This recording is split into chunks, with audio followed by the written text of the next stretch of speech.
Barrie Cassidy, do you think that moving forward together may have come up in a focus group? That's a slogan, though. It's not a policy. And look, it was a little light on for detail about precisely where she intends to take the country. I thought the speech that she delivered after she became the leader was a far more effective and powerful speech. But really, when you boil it down, what she was saying, I think, to the people of Australia there is that elect me because I've changed the Rudd government. That seemed to be the key element. She said in 3 ways that she'd changed the government. She'd come up with a strengthened border security. She had resolved the mining tax issue. And on the other issue, she's now talking about a sustainable Australia and not a big Australia. And they were all direct references to what Kevin Rudd was doing, not what Tony Abbott threatens to do. And it's a very different emphasis than you would expect, but then these are very different times. And a really interesting construction that she's used is that this is not the time to take a risk with Australia and with the Australian economy. That's usually something that a government that's much older than this one would be saying. That's sandbagging against a protest vote, isn't it?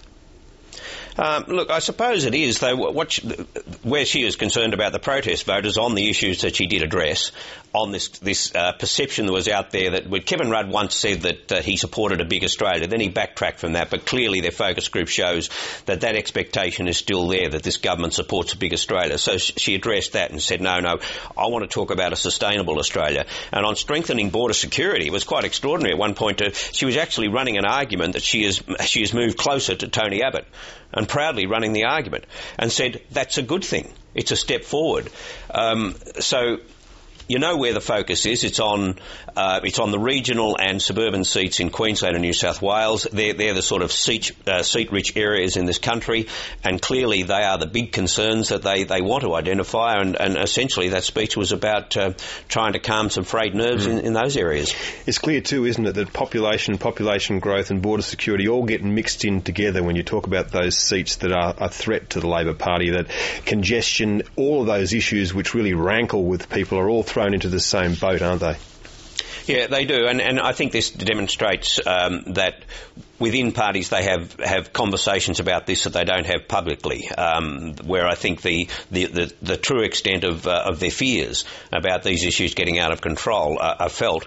On the more positive side, though, I thought what she said on education was interesting, because Kevin Rudd, in a sense, owned the economic management issue, the keeping away the global financial crisis, or at least keeping Australia out of recession. And, of course, he was the one who went up and down the country on health, and therefore he is the one who would get kudos for the hospital reform. So the issue that she wants to own in this election, the positive issue that she wants to own, is education. And she used those words. She believes in the transformative power of high-quality education. So I think on that score, that will be the big positive issue that she'll be running against Tony Abbott. Yeah, and certainly, Barrie, she does have a track record that she can point to. She had a big portfolio when she was Deputy Prime Minister. Education was one of the tasks that she went to with alacrity. She also had industrial relations, and you can like or dislike what Julia Gillard did, but on all of the things essentially that she said she was going to do, she's got an achievement to point to.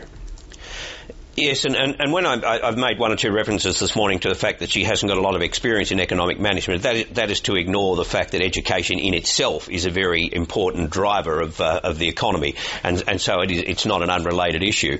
But then on education, of course, she's still got the unresolved issue of the schools building program and the blowout there, and that may come up as a big issue during the campaign. There's still a report to be released on that, so that takes a bit of an edge off what is to her the key issue. Well, Barrie, stay with us. We have one more hurdle today to clear before we finish this broadcast, and that's to hear what Tony Abbott has to say. And no doubt he's furiously scribbling at the moment, making notes on what Julia Gillard just said and trying to counter some of those in the speech that he'll make soon. So we'll come back to you soon, Barrie.